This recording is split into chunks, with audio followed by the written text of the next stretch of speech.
If God gives new light to the governing body of Jehovah's Witnesses every time there's a change that needs to be made in the organization, how quickly does that new light happen? Pretty fast. My name is Amber. I grew up in the Jehovah's Witness cult, spent almost 40 years in it, and I'm fifth generation, sharing my experiences. So we've all heard about the Norway thing. So I'm going to run through the timeline for Norway. In December 2022, the update from the governing body, at the time, Tony Morris was still a governing body member. Since then, he's quietly gone away. There hasn't really been an answer, although they bought him a nice $250,000 home, but we won't talk about that just yet.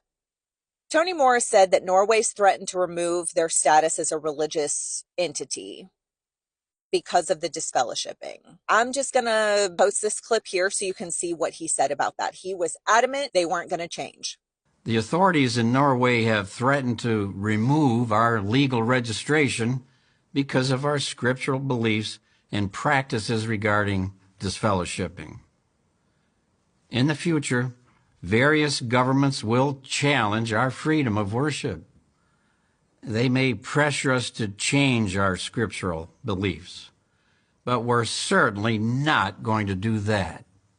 So then January 11th, 2023, there was a breaking news update on the Norway JW website stating that Norway has decided to temporarily suspend deregistering their religion. They've been denied financial assistance, and the governor went so far as to require that the JWs change their disfellowshipping arrangement in order to keep their registration, because that was really the issue.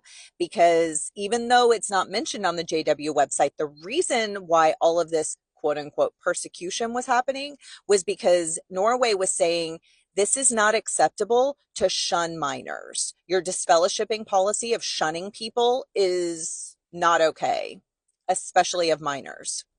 So Norway has higher standards on how to treat kids than JWs do. And then in February 22nd, 2023, Tony Morris just isn't a GB member anymore. That was just a little blip. I wonder if he's still of the anointed. I don't know how that works. April 26, 2023, the JWs lose their demand for an injunction and are officially deregistered in Norway and required to pay the state's expenses. That was not announced on the website. March 4th, 2024, JWs lose their suit against the state of Norway because they tried to sue to get it back. They lost their tax exemption and they won't receive any further financial assistance from the government and the state's financial expenses for going to court with this whole thing.